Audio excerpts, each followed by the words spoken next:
ఇవాళ గౌరవ మంత్రివర్యులు పెద్దలు జూపల్లి కృష్ణారావు గారు, నాతోటి సహచర శాసనసభ్యులు నాగర్ కర్నూలు కూచుకుల్ల రాజేష్ రెడ్డి గారు, మేమందరం కూడా ఇవాళ మీ ముందుకు రావడానికి ప్రధానమైన కారణం ఏమిటంటే, ఈ నాగర్ కర్నూలు జిల్లాలో ఉన్నటువంటి 4 నియోజకవర్గాలు, అట్లాగే వనపర్తి నియోజకవర్గంలో ఉన్నటువంటి రైతులు ఈ మొక్కజొన్న చేయలేయడం జరిగింది. చాలా వరకు ఈ క్రాప్ వచ్చింది. ఇంకా ఒక 30% ఆఫ్ ఈ మేజ్ క్రాప్ ఏదైతే ఉందో అది ఎండిపోతూ ఉంది. ఒకటి. రెండవది, ఈ mission Bhagiratha water for drinking purpose ఏదైతే మిషన్ భగీరథ వాటర్ ఉందో అది కూడా ఇబ్బందులు తలెత్తే సూచన ఉంది.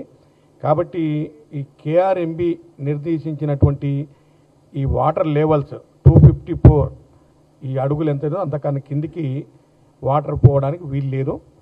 ఈ 254 ఫీట్స్ వరకు పవర్ జనరేషన్ చేసుకోవచ్చు, ఏదో రైట్ ఆర్ లెఫ్ట్. రైట్ అంటే ఆంధ్రప్రదేశ్, లెఫ్ట్ అంటే తెలంగాణ స్టేట్. కాబట్టి ఇవాళ నిబంధనలకు విరుద్ధంగా ఆంధ్రప్రదేశ్ రాష్ట్ర ప్రభుత్వం ఈ పవర్ జనరేషన్ చేస్తున్న సందర్భంగా మరి తెలంగాణ రాష్ట్ర ప్రయోజనాలే ముఖ్యంగా, అన్నిటికీ మించి నాగర్ కర్నూలు జిల్లా, వనపర్తి జిల్లా రైతుల ప్రయోజనాలు ముఖ్యంగా భావించి అవతల ఏ పార్టీ ఉన్నా, let it be any government in the Andhra Pradesh, ఎవరున్నా తెలంగాణ రైతుల ప్రయోజనాల కోసం కాంగ్రెస్ పార్టీ తరఫున, ప్రభుత్వం తరఫున మరి వారిని వద్దని ఎన్నోసార్లు ఇది జనరేట్ చేయొద్దని విజ్ఞప్తి చేసినప్పటికీ కూడా వాళ్ళు జనరేట్ చేయడం వల్ల నిన్న సాయంత్రం గౌరవ మంత్రి గారు మేమందరం కలిసి ఒక చిన్న పిలుపునివ్వడం జరిగింది. ఈ మీరు ఆపకపోతే మేము ఉద్యమం చేస్తాం, అక్కడే ఆ శ్రీశైలం డ్యామ్ పైన వంట వార్పు మరో తెలంగాణ ఉద్యమాన్ని మైమరిపించే విధంగా తప్పకుండా మా ఉద్యమం చేస్తామని పిలుపునివ్వడం జరిగింది. వెంటనే వాళ్ళు ఈ పవర్ జనరేషన్ స్టాప్ చేయడం శుభసూచకం. ఇదే కాకుండా రాబోయే కాలంలో కూడా 2 తెలుగు రాష్ట్రాలు అనందముల్లాగా సరే విడిపోయినాం, ఎవరి హక్కులు వాళ్ళకున్నాయి, ఎవరి నిబంధనలు వాళ్ళకున్నాయి. కాబట్టి హక్కులను ఉల్లంఘించినప్పుడు మాత్రం తప్పకుండా తెలంగాణ రాష్ట్ర ముద్దుబిడ్డలుగా ముందుగా, అట్లాగే ఎమ్మెల్యేలుగా, మంత్రులుగా, ప్రభుత్వ పరంగా, పార్టీ పరంగా తప్పకుండా ఎదిరిస్తాం. తప్పకుండా మా రాష్ట్ర ప్రయోజనాలు కాపాడుకునే దిశలో మరి ఎవరితోటైనా కానీ ఉద్యమం చేయడానికి సిద్ధంగా ఉన్నామని చెప్పడం కోసమే నిన్న ఇది అనౌన్స్ చేయడం జరిగింది. మరి ఈరోజు ఆంధ్రప్రదేశ్ ప్రభుత్వం మరి దాన్ని స్టాప్ చేయడం శుభసూచకం. మళ్ళీ దాన్ని తిరిగి ప్రారంభిస్తే మా ఉద్యమం మళ్ళీ కూడా స్టార్ట్ చేస్తాం. కంపల్సరీ ఇంతతో ఆపాలని మేము విజ్ఞప్తి చేస్తూ ఉన్నాం.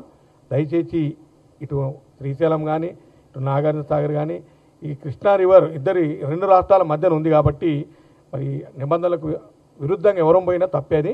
కాబట్టి మరొకటి ఏమిటంటే, వాళ్ళు ఇప్పటికే గత సంవత్సరంలో 810 టీఎంసీలు తీసుకున్నారు. ఎవరు? ఆంధ్రప్రదేశ్. ఏమన్నంటే ఫ్లడ్ వాటర్ అన్నారు.